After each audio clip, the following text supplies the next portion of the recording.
Hello, good afternoon, good morning, good evening, and welcome. My name is Richard Ishwood. I'm a registered nurse and I work from my clinic in the UK, in the northwest of England, called No More Earwax. Strap yourselves in, get yourself a brew. This is a long one. I think it's over 20 minutes. So if you like seeing me suffer having a battle with one of these things, then you're going to enjoy this one. So this was of a young lady who came to see me and been having problems in her ears for quite a considerable time. And now, it's not my job to diagnose any condition. Obviously, I can point the specialist in the direction that I think it is. Now, this lady was referred to the ear, nose and throat department and sent some images, some letters, and some photographs to a GP afterwards, telling them what I think. But the formal diagnosis of any issue really should always lie with the medics, with the doctors. But I was pretty sure that this was a case of Keratosis Obturans. Now, I know a lot of you watch a lot of these other videos on some other platforms, as do I, and learn a lot from them as well. You'll already know what that is. But there's quite a lot of people who maybe only watch my videos and not come across this kind of thing before, who won't know what that is. So I'll give you a brief. I'm not going to blind you with science or go into too much detail about it, because it's not a relatively complicated condition. So what is Keratosis obturans? Keratosis, keratin's a protein that you find in skin. And the majority, if not all of this, is basically sheets and sheets and layers of dead skin. Now, we shed skin everywhere. The ear canal's no different, but when you shed skin, say on your arm, on your hands and your face, it generally just sheds itself off, comes off in the wash, turns into dust. But when it's in your ear, what's supposed to happen is it actually starts on the eardrum. Can you imagine if you throw, I've heard another good analogy, so I'm going to steal it. If you throw a stone into a really still pond or still water, you'll see it ripples outwards. Now that's kind of what happens in the ear canal. So it starts on the eardrum, and the skin sheds and regenerates, grows new skin from the middle of the eardrum outwards, and slowly travels up the ear canal. So it's always regenerating itself, kind of self-cleaning. Now, with this condition, with Keratosis obturans, that doesn't tend to happen. So what will happen is the skin sheds, and then it dies in the ear. But then, because it's not migrating outwards like it's supposed to, it builds up layers and layers and layers and layers of this stuff. And it's why you'll see these kind of different colours from the outside in. You can see the white layers on the outside there that I'm trying to have an argument with already. And as the nearer you get to the centre of the plug there, the darker it gets. So that's the older skin that's just died, and it's just not leaving. And that's one of the hallmarks of this. But one of the biggest hallmarks really that you know that's what it is. It's more to do with the consistency of it. It's kind of, again, and I've heard this analogy before from someone else, which I think is a very accurate. Best way of describing it, it's like a rubber ball. It's really springy. There's a lot of like energy in it, because it's so springy and so rubbery. It's extremely difficult to remove. That's why it takes so long. It's an absolute nightmare, I'm not gonna lie. It's probably the most difficult thing to remove in anybody's ear. And what also happens is it's not unusual, in fact it's usually quite common, to get pain. Now the skin in your ear canal, it's very thin, especially the nearer you go towards your eardrum. It's just skin and then it's bone. There's no fatty tissue at all in between the skin and the bone. It's really, really thin. I think it's about 1.1 of a millimetre thin, so literally tissue paper thin. So if you can imagine, you've got these layers of skin that are shedding in the ear, not going anywhere. So you'll already get a big ball, and then the skin that's freshly shedding will again attach to the outside of that, and it'll just basically grow and grow and grow and grow and grow. And as it grows, it pushes it pushes onto the wall of the ear canal, and with that skin being so thin, it becomes incredibly painful. And this lady was starting to experience a decent amount of pain with it. So thankfully, I think we got it in the nick of time. Now, there are different stages of Keratosis Obturans. I'm in two minds as to what stage I think this is at. And it might be just about starting to. What happens is it actually widens the ear canal. The pressure and the force of it, because it's not getting out your ear and it's growing and growing and growing. It can actually grow into your ear canal, widen it and infiltrate the bones around it. So it can be quite serious if it's not found. But most are found because usually people notice an excruciating pain, and hopefully go and see somebody to sort it out and to finally diagnose it. So yeah, the main way we treat it is obviously to get rid of it. And so what I'm doing here is we're going with a standard size zona suction tube. Did actually try a few goes with some manual tools, like some hooks and what have you, but because the lady was experiencing a decent amount of pain, it was quite tender, you know, just to get round the side of this thing, because it was so full and pushing against the skin of the ear canal. It's almost impossible to get round the side of it without making some contact on the wall of the ear canal. So sometimes you've just got to persevere with a suction, as long as it takes. You've just got to keep wiggling, and you've just got to keep removing it bit by bit, which is what happens with this. It's quite rare it comes out all in one big go, because it is layers and layers and layers. You know, sometimes you can just get a little ball of layers and then you go in. But what I've tried to do is it's probably the bit around the outside that's even hardest, because it's so tightly stuck to the ear canal wall. I've been trying to peel it away to separate it from around the edges, and it's painstaking. Bless her, the particular lady. She was an absolute superstar.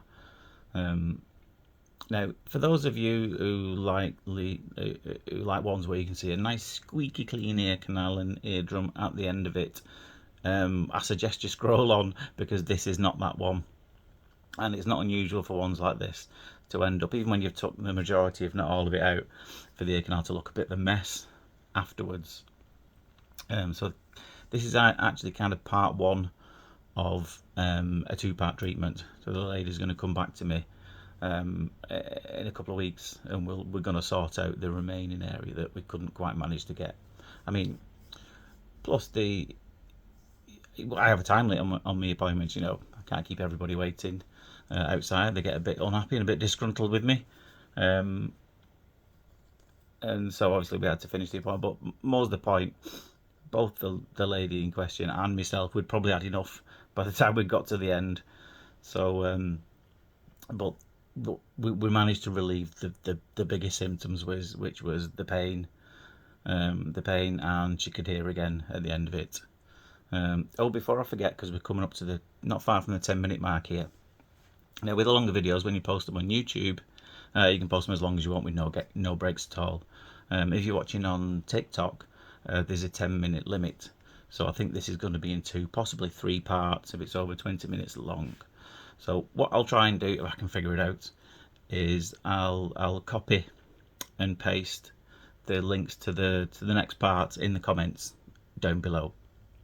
So I'll post part 1, and that will have a link to part 2 in it, and on part 2 hopefully that'll have a link to part 3 in it. But on all I'll try to put links to all of them on every video, so hopefully you can find them and figure it out. But I'll try and figure it out myself yet. As I've said before, I'm just a bit of an old fart who's struggling to figure my way out around the internet. It's still new to me. I remember when we had no mobile phones at all, and I remember someone saying, "How on earth did anyone get in touch with you? How did you speak to each other?" You know, I said, "Well, my wife just usually phoned the pub, the bar. There was a telephone behind the bar in the pub, and that's usually how she got hold of me." So yeah, as you can see, this bit on the right hand side there, it's just so stuck. The further along you go in these videos, actually the clearer it gets, because you can still stick with it if it's been bugging you that it's a bit blurry. and slightly out of focus sometimes. It's what it is. There's obviously it's quite a decent amount of hairs there. Now we all have a few hairs in that area. Now there was a few more here, and obviously if you're working on the part that's closest to the outside world, it's obviously nearer to the hairs there, because that's where the hairs are. They're in the outer third of the ear canal. So as we were working on that bit, you had to hold the camera quite close, if not just behind, sometimes in the middle of the hairs, you know, so you do get a bit of blurring. But obviously the deeper in we go, there should be no hairs at all from the 2/3 out, you know, because like I said before, there's no fatty tissue, subcutaneous tissue and what have you. It's just skin and bone, so there's actually nothing for hair to grow on there. And speaking of hair, you can probably see in the plug itself, there is a fair amount of matted hair in there as well, which is not helping matters at all. Somebody else did comment, can you put some suction sounds in this? Now there would have been some nice sounds on this one as well. I have figured out how to do it, but I actually recorded this video before somebody asked me, can you put some suction sounds in? So if I get a decent one in the next couple of days, a bit quiet in clinic, so hopefully we'll get a decent one, I will put some videos on, maybe the end of the week next week, and I'll put some suction sounds in as well. Ooh, spitting feathers now. Like I said, I hope you got yourself a brew. Here's mine. And cheers. I was eating my Polar Express mug. We went on the Polar Express at Christmas. I hope you believe. I know my kids are still a believer. I think it's probably the last Christmas we'll get away with it. But they did believe it actually, because it was funny when we got on the train and it takes you to the North Pole on a short journey. It had actually been snowing that day, but it wasn't really snowing where we departed from the train. And when we got back, there'd been a bit of snowfall, and when we got back, there was actually a bit of snow on the roof of the carriages. So the kids were absolutely convinced that we were on the original Magic Polar Express, and that it was magic, and that we'd been to the North Pole. We hadn't. We'd been 10 minutes up the road, but it was funny that it came back with snow on. Right, we're making a bit more progress now, just pulling away bit by bit. There's not going to be a huge ruler shot at the end of this. It was a fair amount, don't get me wrong, but you know, the majority of this does tend to come away in little installments, and a lot of it actually comes away in the tube. But I don't know if you can make out, kind of just saw it a little bit then, and when you're trying to grab this, it's kind of springing back. You can kind of see it's bouncy and it's springy, and it's just an absolute nightmare to get rid of. It's really, really difficult. As soon as you see one of these come in, you think, oh no. But I do like a challenge. If they were all easy, then my day would be very boring. And you certainly feel like you've earned your money after you've done one like this. It's just getting a bit blurry there, isn't it? Like I said, these are just a few hairs on the entrance that sometimes just can make the camera blur a little bit. But can you see that? That's quite a satisfying one, that.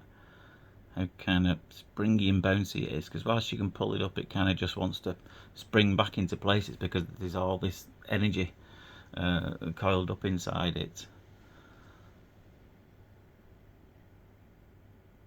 So yeah, I hope you're enjoying one of the longer ones. I'm not sure I've posted a Keratosis Obturans video before.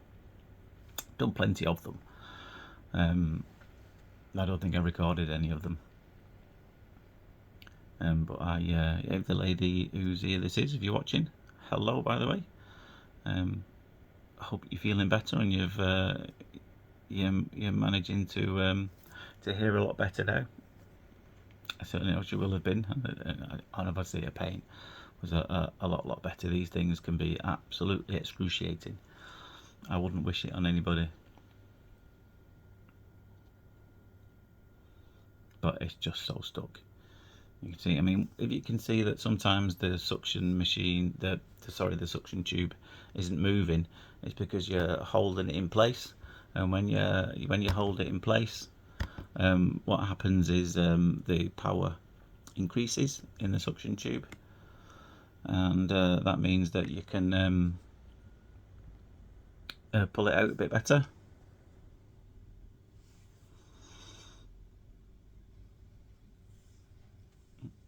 Sorry if I'm not just chatting for a minute. What's actually happened is my screensaver's gone on while I'm trying to watch this. So I don't actually know what's going on at the moment. I'm just at the minute trying to turn my computer back on. But I'll keep the recording anyway and match it up with it later. But yeah, that's how long it's been going on. That yeah, the screensaver just went off. Now you've not missed anything because obviously the video's still going. I just couldn't tell you what was happening at the time because I couldn't see it. I told you, being technology, the internet, not the best of friends. But yeah, we're certainly over halfway through now, and I'm keeping going around the edges there.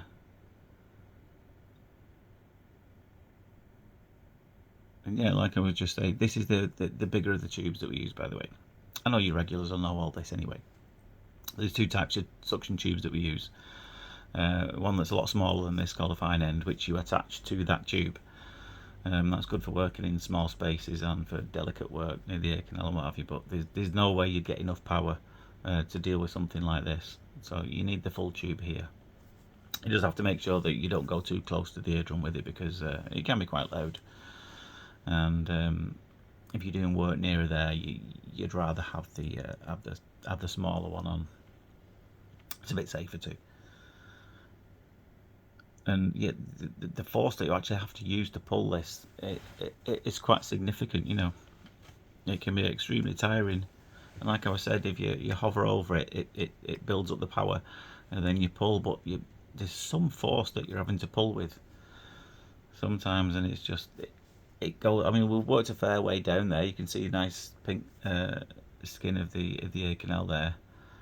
We managed to work our way down a reasonable amount.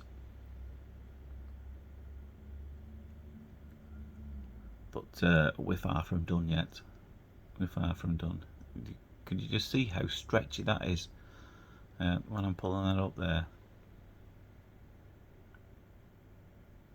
And again, you can see how matted it is in the middle of there. Whether there was some bud use or not to try to maybe push them in, I'm not sure. Always give somebody the benefit of the doubt.